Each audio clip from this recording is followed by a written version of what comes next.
Irmãos,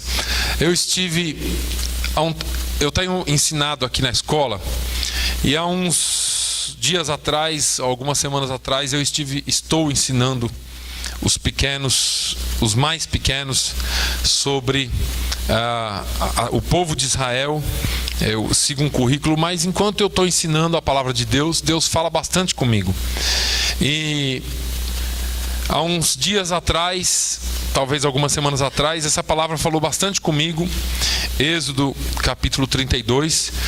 E ontem, enquanto nós estávamos no café dos pastores aqui na igreja do pastor Zaqueu, na Plymouth Avenue, pastores e líderes, tivemos um convidado de fora e ele trouxe uma palavra baseado em outro texto, mas ele usou esse texto e Deus trouxe essa palavra ao meu coração. Eu não vou reproduzir a mensagem dele, porque eu já tinha uma mensagem para pregar para a igreja sobre isso, e nós temos falado sobre tabernáculo aqui, nós temos falado sobre o Antigo Testamento algumas vezes, mas eu quero compartilhar alguma coisa com os irmãos que Deus falou ao meu coração durante essas semanas que eu venho ensinando as crianças no livro de Êxodo, e ontem parece que foi uma confirmação de Deus sobre isso. Então eu quero falar um pouquinho sobre esse episódio em Êxodo 32. Nós vamos ler alguns versículos, dos versículos 1 ao 18. Se você não leu a Bíblia essa semana, hoje a gente tira o atraso, e isso é muito bom para nós, né?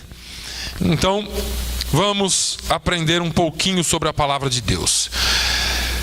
A palavra de Deus diz assim: mas vendo o povo que Moisés tardava em descer do monte, ajuntou-se o povo a Arão e disse-lhe: levanta-te, faze-nos deuses que vão adiante de nós.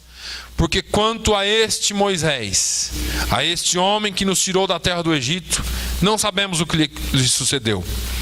E Arão lhes disse: arrancai os pendentes de ouro que estão nas orelhas das vossas mulheres, e dos vossos filhos e de vossas filhas, e trazei-mos. Então todo o povo arrancou os pendentes de ouro que estavam nas suas orelhas, e os trouxeram a Arão. E ele os tomou das suas mãos, e formou o ouro com um buril, e fez dele um bezerro de fundição. Então disseram: estes são teus deuses, ó Israel, que te tiraram da terra do Egito. E Arão, vendo isto, edificou um altar diante dele. E Arão apregoou e disse: amanhã será festa ao Senhor. E no dia seguinte madrugaram e ofereceram holocaustos e trouxeram ofertas pacíficas. E o povo assentou-se a comer e a beber, e depois levantaram-se a folgar. Então disse o Senhor a Moisés: vai e desce, porque o teu povo que fizeste subir do Egito se tem corrompido, e depressa se tem desviado do caminho que eu lhes tinha ordenado. Fizeram para si um bezerro de fundição, e perante ele se inclinaram e sacrificaram-lhe, e disseram: estes são os teus deuses, ó Israel, que te tiraram da terra do Egito. Disse mais o Senhor a Moisés: tenho visto a este povo, e eis que é povo obstinado. Agora, pois, deixa-me que o meu furor se acenda contra eles, e os consuma, e eu farei de ti uma grande nação. Porém Moisés suplicou ao Senhor seu Deus, e disse: ó Senhor, por que se acende o teu furor contra o teu povo, que tu tiraste da terra do Egito com grande força e com forte mão? Porque hão de falar os egípcios dizendo: para mal os tirou, para matá-los nos montes e para destruí-los da face da terra? Torna-te da ira o teu furor, e arrepende-te deste mal contra o teu povo. Lembra-te de Abraão, de Isaque e de Israel, os teus servos, os quais por ti mesmo tens jurado. E lhes disseste: multiplicarei a vossa semente como as estrelas dos céus, e darei à vossa semente toda esta terra de que tenho dito, para que a possuam por herança eternamente. Então o Senhor arrependeu-se do mal que dissera que havia de fazer ao seu povo, E voltou Moisés e desceu do monte com as 2 tábuas do testemunho na sua mão, tábuas escritas de ambas as bandas, de uma e de outra banda escritas estavam. E aquelas tábuas eram obra de Deus. Também a escritura era a mesma escritura de Deus esculpida nas tábuas. E ouvindo Josué a voz do povo que jubilava, disse a Moisés: alarido de guerra há no arraial. Porém ele disse: não é alarido dos vitoriosos, nem alarido dos vencidos, mas o alarido dos que cantam eu ouço. Amém? Trocar a peça aqui. Meus irmãos, essa é uma passagem muito interessante. O povo de Israel havia sido liberto do Egito. Deus havia levantado Moisés para livrá-los da terra do Egito. Todos nós conhecemos essa história. Eles saem do Egito, caminham no deserto e chegam ao pé do Monte Sinai, o Monte Santo. E ali eles estão acampados e Deus chama Moisés ao cume do monte. Moisés deixa Arão encarregado pelo povo, sobe com Josué, deixa Josué mais ou menos no meio do caminho, ou um pouquinho acima, e vai ao monte falar com Deus. Ali Moisés fica durante 40 dias, onde Deus fala com ele e então Deus fala com Moisés e disse: olha, é melhor você descer, porque o povo lá embaixo se perdeu. Baseado nesse texto que nós lemos hoje, eu quero ser bem didático aqui para que os irmãos entendam. Nós, quando lemos o versículo 1 desse capítulo 32, que diz: mas vendo o povo que Moisés tardava em descer do monte, ajuntou-se o povo a Arão e disseram-lhe: levanta-te, faze-nos deuses que vão adiante de nós, porque quanto a este Moisés, a este homem que nos tirou da terra do Egito, não sabemos o que lhe sucedeu. É interessante que durante essa trajetória do povo de Deus, durante esse tempo que o povo é tirado do Egito e inserido no deserto, nós vemos que nem todos estavam contentes. Muitos criticavam, muitos murmuravam. Um povo muito grande, muito difícil de se acompanhar todo mundo, de se fiscalizar todo mundo, e onde há povo, sempre alguém descontente. Nós nunca vamos ter todos contentes com a nossa pessoa, por melhor que você faça. Assim foi com Moisés, assim foi com Josué, assim foi com Gideão, assim foi com Jesus e assim por diante. Poderíamos dizer, todos os homens da Bíblia aqui sempre teve oposição, ou sempre tiveram oposição. Agora, quando eu começo lendo o capítulo 32, eu vejo um povo impaciente, um povo que não consegue esperar na visão de Deus para aquele que Deus escolheu. O povo de Deus é um povo que vai bem até um certo ponto, mas chega um momento que alguns entre o povo começam a dizer assim: esse homem está devagar demais. Ele não está fazendo tudo aquilo que precisava fazer para a igreja crescer. Ou ele não está fazendo tudo aquilo que precisava para a gente sentir mais o poder de Deus. Ou então tem alguma coisa errada com ele. Eu sempre vejo um povo impaciente. E isso não é novo, isso não é culpa sua, isso não é culpa minha. As coisas acontecem assim. Vivemos hoje em dias em que a igreja praticamente dita ou comanda o que o pastor deve fazer dentro da igreja. Não foi diferente lá. Eles chegaram em Arão e disseram: Arão, você está aqui já há 40 dias, você está vendo o que está acontecendo? Esse Moisés aí, olha só como eles começaram a tratar o pastor deles. A esse Moisés que nos tirou da terra do Egito, eu nem sei o que aconteceu com ele, não sabemos, deve ter acontecido alguma coisa. E Arão, eu vejo Arão, nós vamos falar um pouquinho sobre ele daqui a pouco. não discutiu, se sentiu forçado a fazer alguma coisa, mas muitas vezes essa pressão não acontece de forma ostensiva. Aqui foi. Aqui eles chegaram em Arão e colocaram ele contra a parede. Olha, faze-nos um Deus, ou faze-nos deuses. Mas muitas vezes essa pressão acontece de forma velada. Nós temos convivido com pastores, com homens de Deus, homens que deram a sua vida pelo Evangelho. E hoje a conversa comum entre muitos pastores é mais ou menos essa: nós não podemos mais pregar com liberdade, nós não podemos mais falar contra o pecado abertamente, porque nós corremos o risco de perder alguns. Tem sido cada dia mais difícil falar ao povo que se chama povo de Deus, por causa do grande número de desvios doutrinários que nós vemos e de desvios de conduta dentro das igrejas. A igreja se tornou um local e não um corpo. Se você ainda acredita na igreja como um corpo, as áreas do corpo em que estão doentes precisam ser saradas, de modo que o corpo trabalhe todo num conjunto muito bem. Passamos horas preparando sermões e mais sermões. Eu posso te mostrar dúzias deles que eu nunca preguei. Pensando no que dizer, pensando no que falar, e algumas vezes não sobra muita escolha daquilo que nós vamos pregar, porque nós não queremos machucar as pessoas.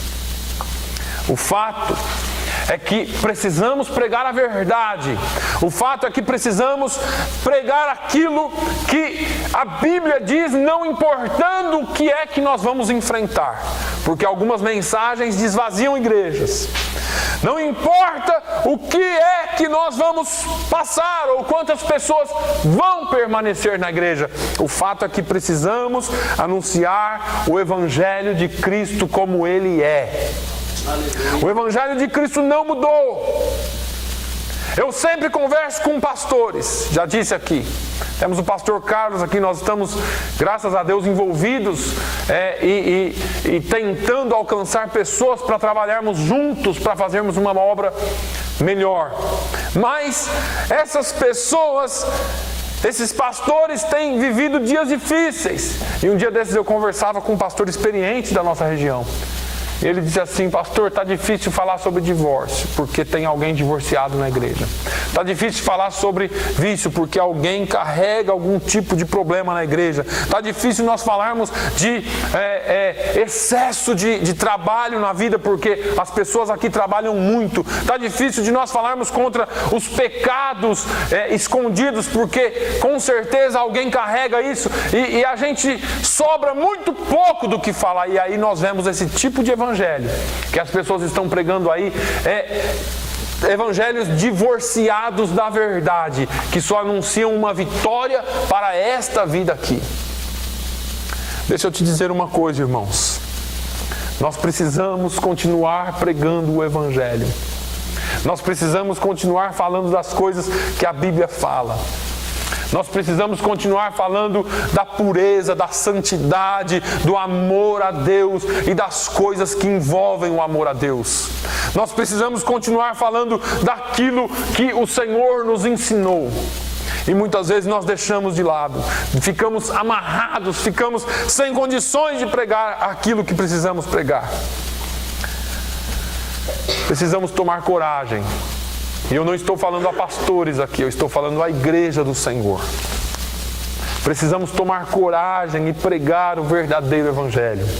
Precisamos pregar aquilo que às vezes dói, mas logo em seguida traz o refrigério para as nossas almas. Porque eu já disse aqui e vou usar mais uma vez. Parece até um jargão, mas não é uma verdade. Arranhado nós passamos mertiolate, arde um pouquinho e sara. Mas câncer se trata com um medicamento pesado. E esse medicamento às vezes machuca, dói, fere. Quando Jesus falou sobre o dracma perdido, ele disse que aquela mulher varreu toda a casa, arrastou tudo. E um dia eu fiquei pensando sobre essa parábola. É interessante que às vezes nós precisamos arrastar alguns móveis em casa para fazer mudança e tem que colocar uns pads embaixo para poder arrastar, para não, se for madeira, para não riscar, e se for carpete é para poder deslizar melhor. Mas eu fiquei pensando no piso de madeira. Quando nós não tínhamos esses pads que vão embaixo dos pés, o esforço que era, e às vezes ficavam aqueles riscos, e você, meu Deus, eu me lembro da minha família mudando e meu pai falando, cuidado com o chão, não vai arrastar móveis no chão porque vai riscar. E eu fiz uma pequena alusão a isso, uma pequena conexão a esse fato, porque às vezes Jesus ele entra na nossa casa e ele vai ter que arrastar alguns móveis. Ele vai ter que arrancar a mobília do lugar para poder varrer atrás das coisas, tirar os tapetes, limpar de baixo. E isso às vezes causa alguns riscos. Isso às vezes causa alguns ferimentos em nós. Mas esse ferimento ele vai sarar, porque o mesmo evangelho que traz algum tipo de dor às vezes, é o mesmo evangelho que derrama o óleo, o bálsamo que cura e nos dá a vida eterna. Nós não podemos ficar presos aos nossos politicamente corretos, porque o que é politicamente correto hoje é não falar contra o homossexualismo, é não falar contra o aborto, é não falar contra o pecado, é não falar contra as coisas que ferem a sociedade. Aí você é politicamente correto, nós temos que aceitar tudo. Então, a igreja deixou de expressar a sua opinião baseada na palavra de Deus, porque nós precisamos ser politicamente corretos. E isso tem machucado a igreja. Eu fico imaginando o profeta Natã. Você já deve ter ouvido falar dele. Davi ficou desocupado lá na casa dele, a época dos reis irem à guerra, Davi não foi. E um dia ele está passeando ali no terraço da sua casa, ele olha a vizinha e se engraçou com ela, achou bonita. E manda buscar, ele era o rei. E ele então gosta da mulher e se deita com ela. E aí ele fica sabendo que era a mulher de Urias, um dos seus guerreiros que estavam na frente de batalha. E aí Davi manda a mensagem e manda chamar Urias. Acontece toda aquela história ali. Davi tenta embebedar Urias e fazer ele ir para deitar-se com a mulher dele, para para camuflar aquela história toda. Mas Urias era um homem fiel. Ele disse, como é que eu posso me deitar com a minha mulher e folgar com ela se os meus companheiros estão morrendo na frente de batalha? Não vou entrar na minha casa. E voltou para a batalha. E Davi manda por ele mesmo a sua sentença de morte, uma carta para o comandante dizendo assim, olha, você põe Urias onde ele não possa se defender e você recue, coloque ele na frente da batalha e recue os soldados para que ele morra. E assim fez o comandante. E quando veio a notícia da morte de Urias, a mulher ficou em luto, e passado o período de luto, Davi recolhe essa mulher dentro da casa dele e toma-a por esposa. Mas o negócio não parou aí. Vem um homem chamado Natã, bate na porta do rei. Eu imagino que alguém chega e fala assim, Davi, Natã, o profeta está aí, manda entrar aqui, vamos bater um papo. E Natã chega direto em Davi e diz, Davi, meu rei, aconteceu um negócio aqui no nosso reino e eu queria expor para o senhor. O que foi? Um homem que tinha muitas posses, muitas ovelhas, muito gado, muita vaca. Ele recebeu um convidado na sua casa. E ao invés dele tomar uma das suas ovelhas e fazer o cozido ou assado para essa sua visita, ele foi no vizinho que só tinha uma ovelha. Pegou a ovelha do vizinho, matou e colocou para o visitante. Davi se indignou. A Bíblia diz lá em 2 Samuel 12 que ele ficou indignado. E ele falou, digno de morte é esse homem. E a resposta de Natã no versículo 7, se eu não me engano, foi, esse homem é você. Esse homem é você. Você é digno de morte, porque o Senhor te chamou, Ele te livrou de Saul, Ele te deu o reino, e você mandou matar Urias, colocou ele na frente da batalha para morrer, e tomou a única ovelha que ele tinha. O negócio é estreito, irmãos. Natan, ele não se acovardou. Às vezes nós nos acovardamos porque é um amigo, né? Às vezes nós nos acovardamos porque é alguém da família, porque é alguém próximo. Natan foi ao rei. Ele não estava falando com um homem qualquer. Ele estava falando com o rei de Israel, que podia mandar matá-lo na hora. Mas ele não se acovardou. Ele disse assim: você é esse homem. Você pecou. Você não podia ter feito isso. Agora, da mesma forma, eu quero nessa manhã que você não me leve a mal, mas eu quero ser profeta de Deus na sua vida. Nós precisamos deixar a sujeira do pecado de lado. Nós precisamos deixar a tranqueira dos nossos pecados de lado e pedir e voltar-nos para Deus, porque lá em Oséias o Senhor diz: volta-te, ó Israel, para o Senhor teu Deus, porque pelos teus pecados tens caído. A igreja não pode ficar prostrada por causa do pecado. Nós precisamos levantar e nós precisamos marchar avante e adiante na obra do Senhor. Agora, continuando no nosso texto, eu vejo nos versículos 2 ao 4 de Êxodo 32, um líder despreparado que se deixa levar pelo povo. Aqui nós vemos o despreparo de Arão. É interessante, irmãos, que Arão, ele andava com Moisés, ele fazia tudo com Moisés, ele era o porta-voz de Moisés, mas ele não tinha o preparo de Moisés. E às vezes nós ficamos pensando que é fácil. Nós ficamos pensando que é tranquilo ser o líder. Ah, se eu estivesse no lugar dele, eu fazia isso, eu fazia aquilo, eu fazia isso. Todo mundo tem a solução para os problemas dos outros, né? Agora, quando eu estava na reunião ontem, pastor, dois amigos nossos lá fez uma brincadeira e um chamou o outro de apóstolo Paulo. Ô apóstolo Paulo. E eu entrei na conversa e falei assim: você quer mesmo esse título? E ele começou a dar risada e falou: não. Eu falei: ah, bom, porque as pessoas querem o título do apóstolo, mas não querem passar pelo que o apóstolo passou. O apóstolo Paulo é o apóstolo que foi preparado pelo próprio Deus.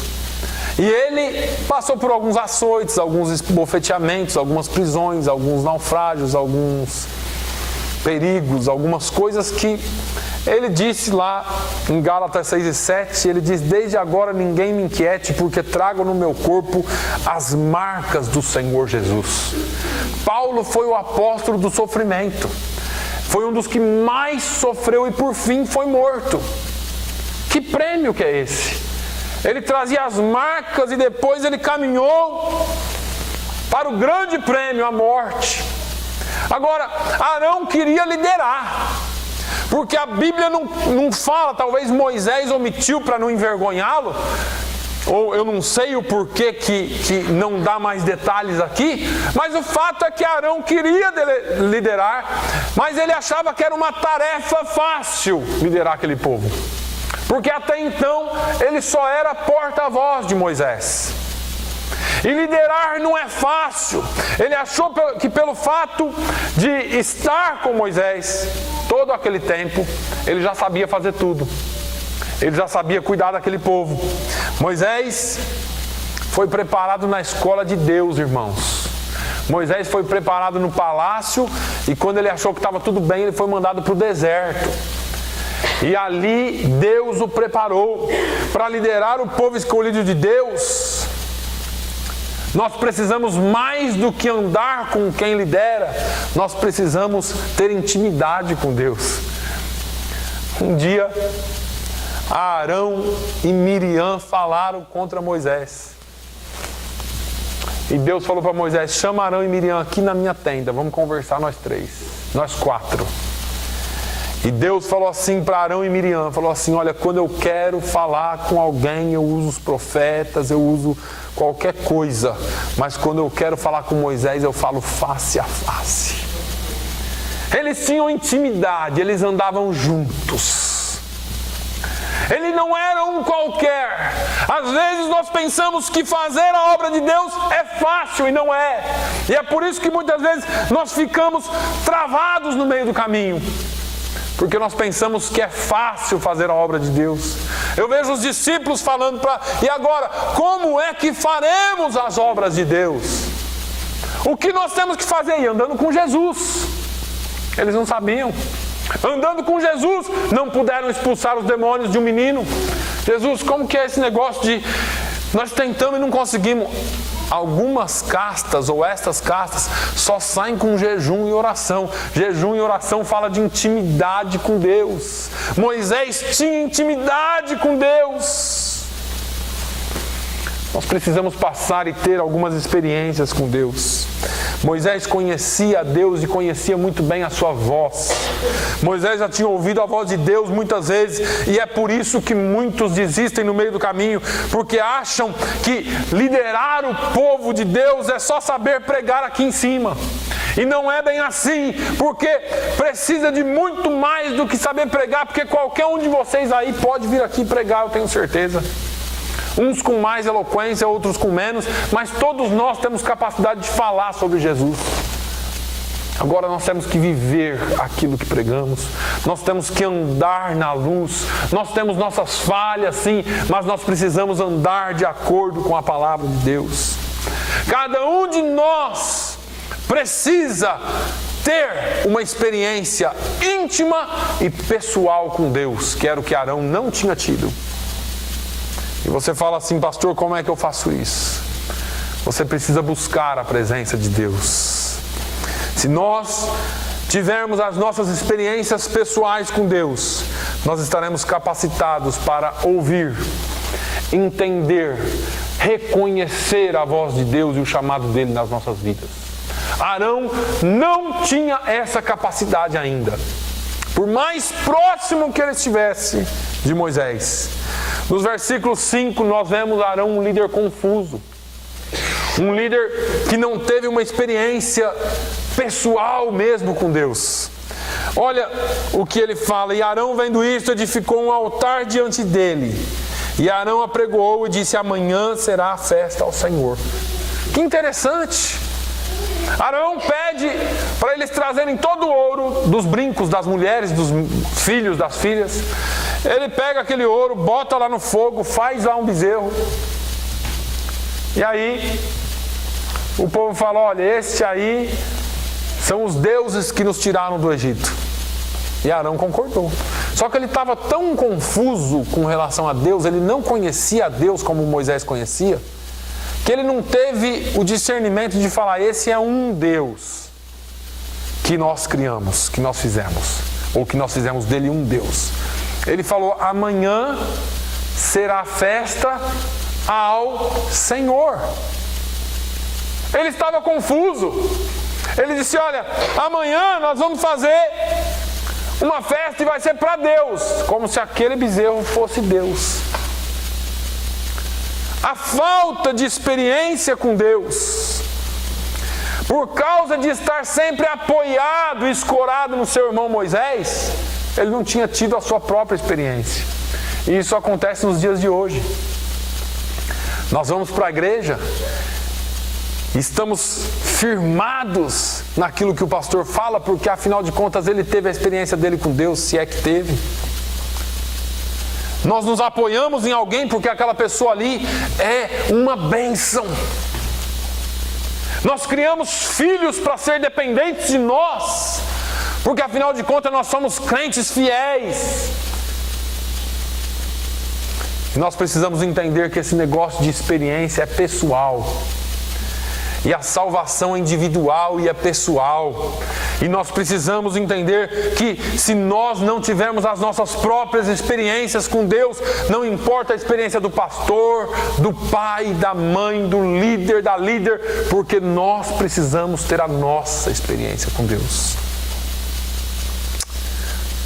Um líder que não reconhecia o próprio Deus a quem ele servia. Que triste. Que triste. Um líder, e não tome isso por mal, nivelado ao povo que também não conhecia Deus. Porque se conhecessem não teria feito isso.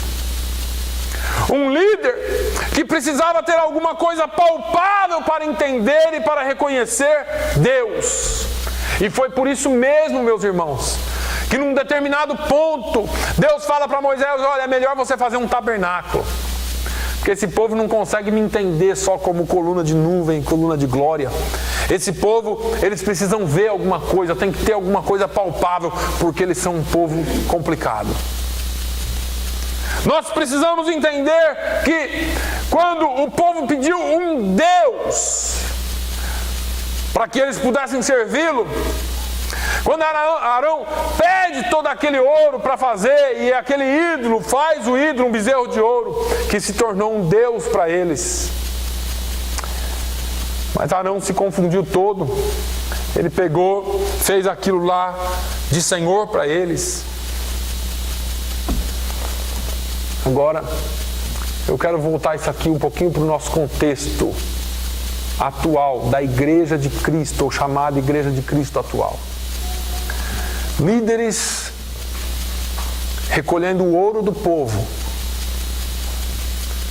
para fazer ídolos. Presta atenção nisso, irmãos. Isso é sério.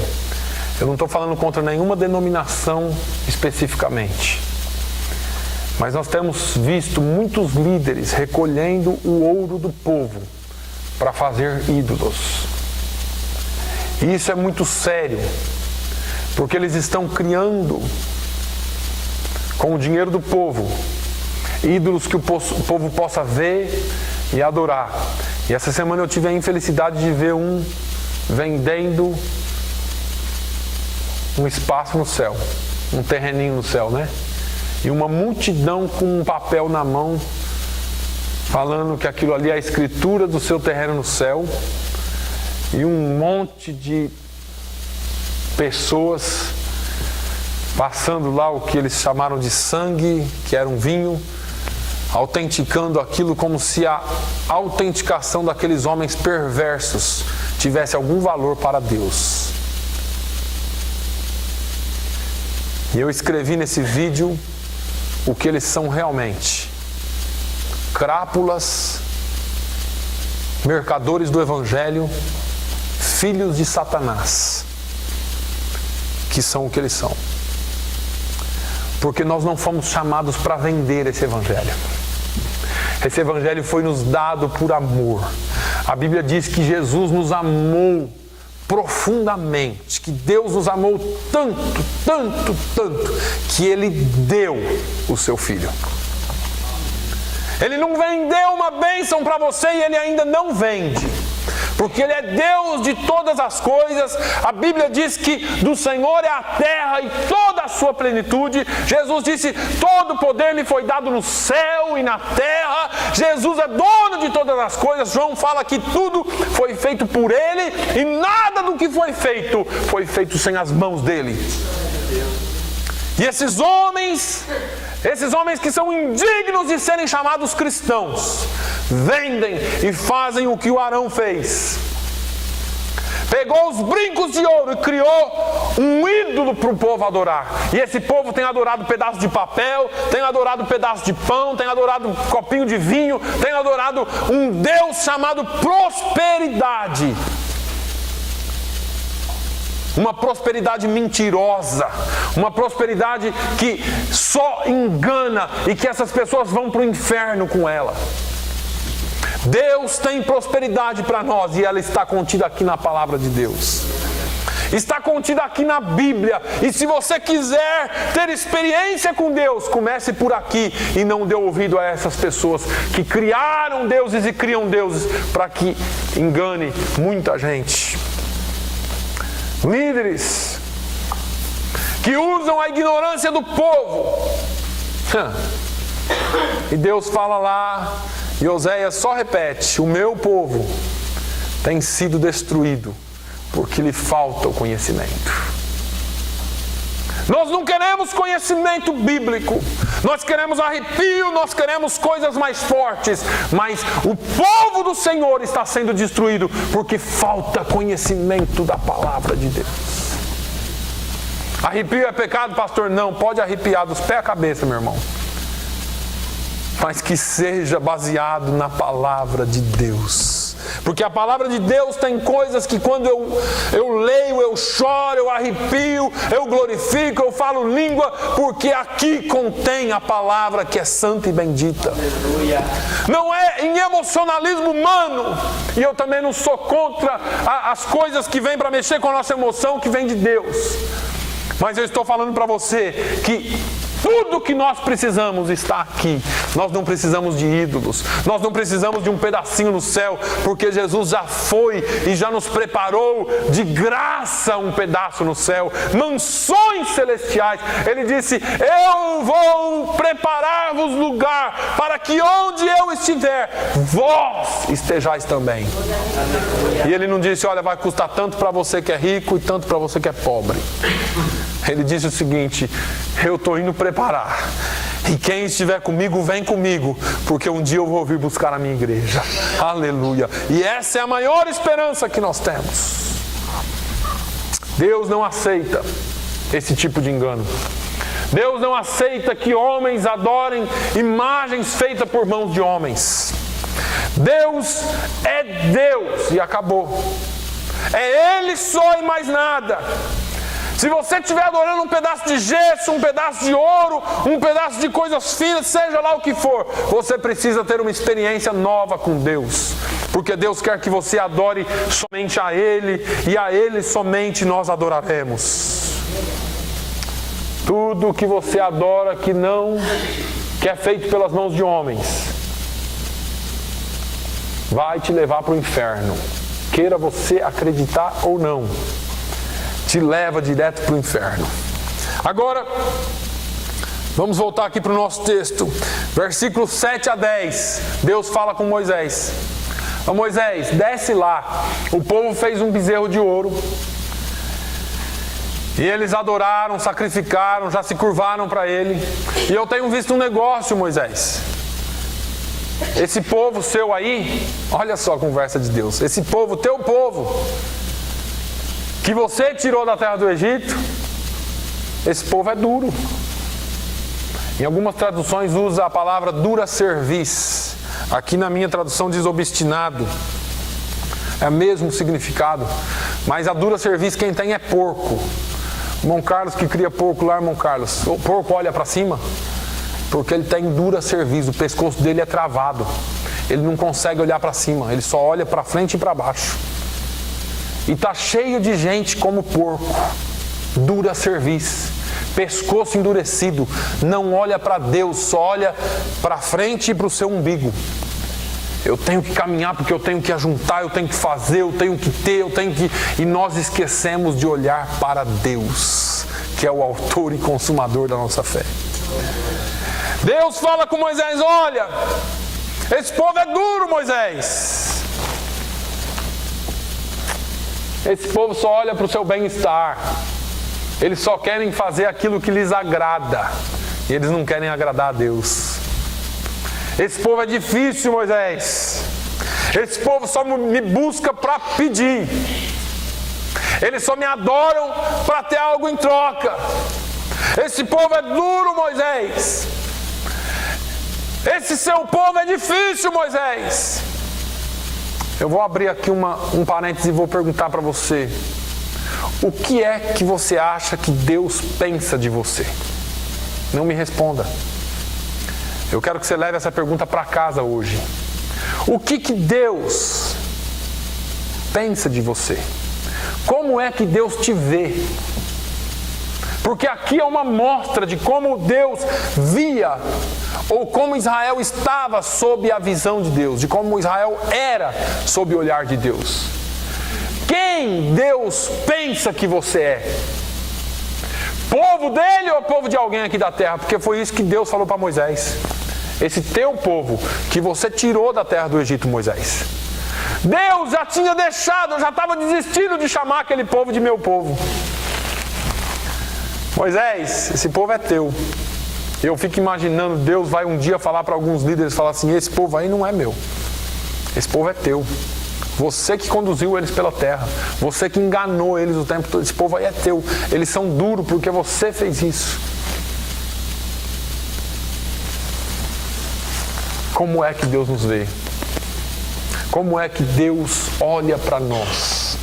Será que Deus ainda olha para nós como um povo especial, zeloso e de boas obras? Será que Deus ainda olha para nós como sacerdócio real, povo escolhido, nação santa, povo adquirido por Ele? Será que ainda Deus olha para nós e diz assim, esse é o meu povo?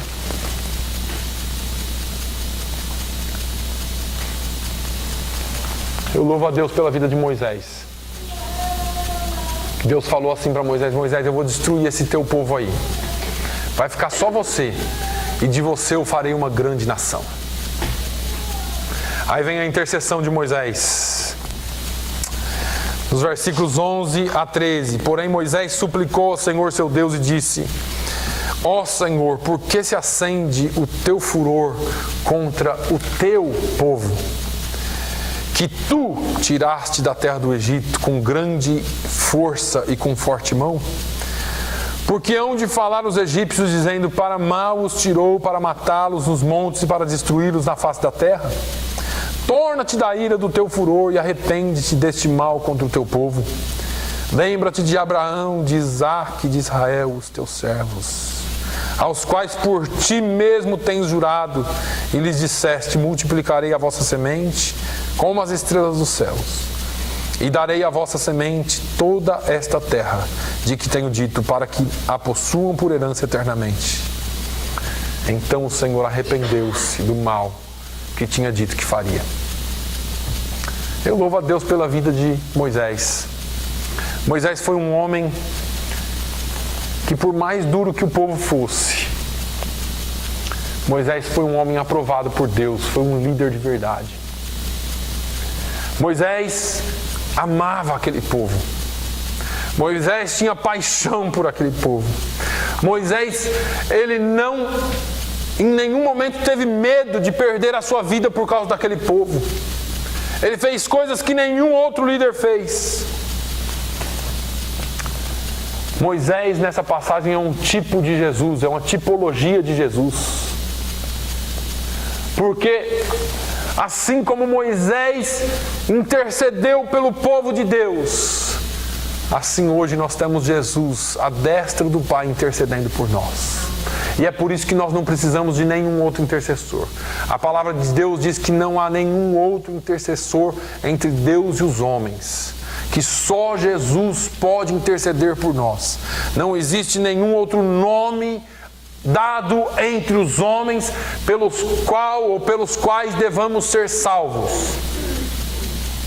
Somente o nome de Jesus é que nos traz salvação. Quantos já não se doam mais pelo povo? Quantos líderes já não se entregam mais pelo povo? Há poucos meses atrás foi anunciado o fechamento de uma grande igreja, um grande ministério aqui nos Estados Unidos. Um ministério que foi modelo de muitos e para muitos por causa do seu crescimento fantástico. Em novembro do ano passado, ou em outubro, eles anunciaram que em janeiro fechariam as portas. E um dos pastores que estava lá dentro desse ministério deu uma entrevista dizendo, olha, o negócio tinha ficado tão feio que nós éramos proibidos de orar pelos crentes no final do culto. Sabe por quê? Porque viria alguém e falaria assim, ó, esse aí já está ganho, vai lá para a porta receber os visitantes, ou cumprimentar os visitantes, que é gente nova. Eles não se importavam mais com as pessoas que estavam.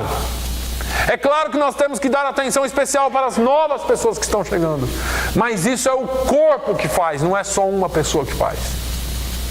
Nós precisamos entender que as pessoas não podem ser números dentro da igreja.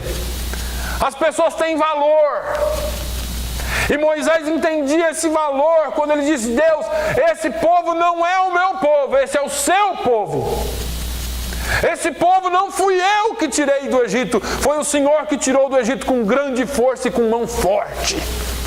Agora, se o Senhor não considerar nada disso, Deus, lembra-te da tua promessa a Abraão, a Isaque e a Israel. O Senhor prometeu a eles, pelo seu nome, que o Senhor lhes daria essa terra. Ah, irmãos, o negócio muda de figura quando nós conhecemos a palavra de Deus. Quando nós sabemos o que o próprio Deus prometeu, pode acontecer o que for. Nós estamos baseados nas promessas de Deus. O mundo diz para você, não vai dar. E Deus, na sua palavra, está dizendo, dá, porque Ele te esforça. O mundo está dizendo assim, olha, sua família está perdida. E a palavra de Deus continua dizendo assim, os seus filhos profetizarão, terão sonhos, os velhos terão visões, e assim por diante. Eu ainda sei que o Espírito de Deus vai cair sobre a nossa geração. Aleluia. Aleluia. Quantas pessoas estão se perdendo por falta de uma liderança que realmente sirva a Deus. Que ore pelo seu povo. Que faça como Paulo, eu citei aqui, ai de mim, se não pregar o Evangelho. E eu cito Samuel hoje, ai de mim se não orar e não interceder por esse povo. Quantos já estão perdidos por falta de intercessão, por falta de cuidado, por falta de amor. A igreja se tornou juiz e nós julgamos todo mundo e não julgamos os nossos próprios pecados. Eu não estou dizendo para nós aceitarmos pecados. Eu estou dizendo que nós precisamos receber as pessoas e permitir que a palavra do Senhor trabalhe e transforme essas pessoas.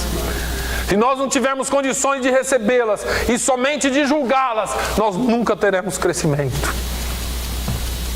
Moisés subiu ao monte, irmãos, sem nada. Ele e Josué. Agora ele volta com as tábuas. E a Bíblia diz que estas eram as tábuas ou obra de Deus. Eu quero fazer uma alusão rápida aqui e essa conexão entre aquelas tábuas que estão aqui. Porque tem se feito muito para desacreditar a palavra de Deus. Quando Moisés subiu no monte, ele não tinha nada. Foi o próprio Deus quem deu a palavra para ele. E eu e você precisamos ter a certeza e ter a fé e a consciência de que foi Deus quem nos deu a sua palavra. E se Ele nos deu a palavra, é dele e não muda. Podem mudar a impressão, podem criar versões novas alterando, podem tirar versículos, pôr palavras que Deus não falou, mas a palavra de Deus é a palavra de Deus. E Jeremias diz que ela não voltará para si vazia. Enquanto eu e você tivermos o comprometimento de falar e pregar e viver a palavra de Deus, ela ainda é a palavra de Deus e ela ainda tem efeito sobre as pessoas.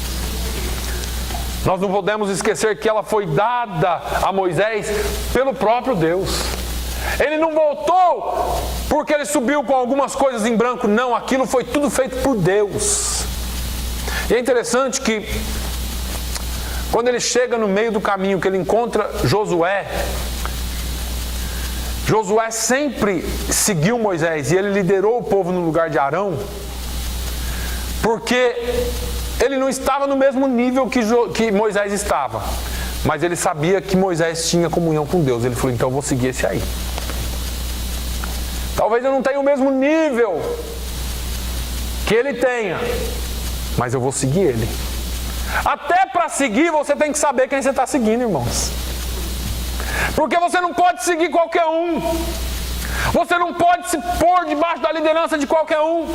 Eu me lembro quando eu cheguei aqui nos Estados Unidos, eu tive uma experiência um pouco amarga com uma pessoa e eu tive que chamar essa pessoa e conversar com ela e disse, olha, eu não posso ficar debaixo de árvore seca. Você não tem sombra para me dar. Você não tem bênção para me dar. Árvore seca no deserto não faz sombra para ninguém. A árvore tem que ter sombra. Ou, em outras palavras, o líder tem que ter palavra para dar, tem que ter bênção para dar. Você não pode andar debaixo de uma árvore seca, irmãos. Tem que dar fruto. Tem que ter coisas boas. Agora, quando eles começam a descer um monte, nós vamos ver aqui Josué, no versículo 17: ouvindo Josué a voz do povo que jubilava, disse a Moisés: alarido de guerra há no arraial. Josué não estava no mesmo nível espiritual que Moisés. Eu acho que ele até falou de guerra porque era o que lhe era comum, né, pastor? Josué era general de guerra. Josué não era um do povo qualquer. Ele vivia com Moisés porque ele era o general de Moisés. Ele era o guerreiro de Moisés. E ele disse: olha, eu estou ouvindo barulho, acho que é guerra, Moisés. Josué, ele ainda lutava com as armas naturais. Nessa época ele ainda não poderia jamais ter subido até o topo com Moisés, ele ia morrer. Moisés estava num nível espiritual acima dele. E às vezes nós não entendemos por que algumas pessoas caminham num nível mais elevado. E às vezes nós queremos estar do lado e não conseguimos, mas é o próprio Deus nos poupando de não sermos machucados ou até mortos. Mas o importante é que quando essa pessoa vier para o seu lado, você precisa ouvir o que essa pessoa tem a dizer. Porque Josué ele ainda não tinha muito discernimento da parte de Deus. O discernimento dele era mais material, mais físico. Mas Moisés não, Moisés tinha um bom discernimento. Deixa eu contextualizar esse negócio para você entender melhor. Às vezes nós estamos enfrentando alguma situação e nós não entendemos por que estamos enfrentando essa situação. E nós tentamos das nossas formas e maneiras resolver o problema. E aí eu venho para a Bíblia e Paulo fala: a nossa luta não é contra carne ou sangue, mas contra os principados e potestades que estão operando nesse mundo. E muitas vezes nós tomamos tão pessoal o negócio. Às vezes nós passamos por tribulações e tomamos aquilo como tão pessoal. E eu e você, como cristão, nós precisamos deixar passar esse lado pessoal e entregar nas mãos de Deus e dobrar os nossos joelhos. Porque a nossa luta não é contra a carne e contra o sangue. Eu vou trazer mais próximo ainda. Você não está brigando contra o seu esposo. E você não está brigando contra a sua esposa. Não é o seu filho problemático, não é a sua filha problemática. Existe um reino espiritual por trás disso, tentando destruir a sua casa, tentando destruir a sua vida espiritual, tentando destruir aquilo que você tem mais valor. E o diabo, ele sabe que quando ele toca em alguma coisa dentro da sua casa, ele mexe com você. Ele mexe com a sua vida espiritual. E é o momento de você ter discernimento do Senhor, como Moisés teve, e dizer assim: não, esse negócio não tem nada a ver com guerra, não material, não física. Esse negócio é guerra, mas é guerra espiritual. Tem hora que eu e você precisamos muito mais do que falar e fazer, dobrar o nosso joelho e clamar a Deus que nos dê a vitória. Porque Deus nos dá a vitória. Os grandes vitoriosos da Bíblia conquistaram a vitória na oração.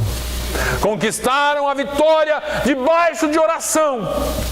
Moisés não era um líder qualquer, e eu quero transferir isso para você. Você não pode ser um crente qualquer. Você precisa entender que a sua luta, ela está num nível mais elevado. Não é guerra, não é discussão, não é briga. A sua luta precisa estar no campo da oração. Aleluia. A sua luta precisa estar no campo da oração. Moisés sabia o que estava acontecendo. E nem por isso ele julgou o povo. Ele se irou, sim. Ele se irou tanto que ele chegou lá embaixo e disse assim: quem está disposto a fazer um serviço aqui para mim? E os filhos de Levi se apresentaram e falaram: nós estamos dispostos. Pega as suas espadas e mata o povo. E eles saíram matando os próprios irmãos que adoraram o bezerro. O negócio foi feio. Depois você lê na sua casa. É bonita a história. Sangrenta. Mas deixa eu te dizer uma coisa. Apesar dele ter se irado, a ira se aplaca. E ele volta e traz o povo à consciência de que o povo precisa adorar a Deus. Nós não podemos ficar sempre como crianças, nos faltando discernimento e entendimento da parte de Deus. E às vezes nós agimos como criança. Às vezes nós fazemos o papel que não era para fazer. Mas quando você se decide que isso não é uma guerra física, que é uma guerra espiritual, vai orar e deixa que Deus vai trabalhar onde você e eu não podemos tocar. Nós precisamos entender, meus irmãos, que nós estamos vivendo um tempo difícil na Terra. Um tempo difícil. Que podemos enfrentar dificuldades a qualquer momento. Mas nós precisamos vencer essa dificuldade. Não falando, não brigando, mas orando por essa nação. Orando pela família. O diabo tem lutado contra a família. E falta na igreja discernimento para entender isso. A igreja precisa voltar a discernir com os olhos do Espírito. Nós precisamos voltar a enxergar as coisas com os olhos espirituais. Fazer a obra de Deus. Ser líder. E eu não estou falando a minha pessoa, estou falando nós. Porque o Senhor nos prometeu que colocaria o seu povo por cabeça e não por cauda. Nós somos líderes nessa nação. Enquanto as autoridades fazem as maiores coisas erradas que eles querem e podem fazer, nós, como povo de Deus, precisamos influenciar no nosso ângulo, no nosso nível de influência, para que as coisas mudem. Você e eu precisamos pedir discernimento a Deus, como esse líder Moisés teve. Algumas vezes nós vamos ter que executar algumas tarefas difíceis também, mas que a ira seja aplacada e que o nome do Senhor seja glorificado nas nossas vidas. Amém? Vamos orar ao Senhor. Pai, eu te louvo. Eu te agradeço por esse dia, Senhor. Eu te agradeço pela tua palavra. Senhor, muito obrigado por esse momento em que a tua palavra ministra tanto aos nossos corações. Oh, meu Deus, o que seríamos de nós, oh Deus, sem a tua palavra? O Senhor nos amou, o Senhor nos deu o seu Filho. Muito obrigado, Senhor, pelo teu Espírito que vem nos dar discernimento. Eu oro, Senhor, e peço discernimento sobre a tua igreja. No nome de Jesus, Senhor, dê discernimento ao teu povo para entender. Dê discernimento ao teu povo para caminhar à luz da tua palavra e não à luz de pregações que não podem nos trazer nenhum benefício, Senhor. Pai, no nome de Jesus eu oro pelo teu povo, pedindo a tua bênção, pedindo uma semana abençoada. Guarda, proteja o teu povo, Senhor, durante esses dias de neve, durante esses dias, ó Deus, de risco nessa cidade. Pai, no nome de Jesus eu oro também pelas igrejas dessa região, pedindo que o Senhor proteja cada um e que cada um, Senhor, se coloque como verdadeiro cristão. Pai, eu te louvo e te agradeço no nome de Jesus. Que o amor de Deus, a graça do nosso Senhor e Salvador Jesus Cristo, a comunhão e a consolação do Espírito Santo seja sobre todo o povo de Deus, hoje e sempre. Todos digam amém.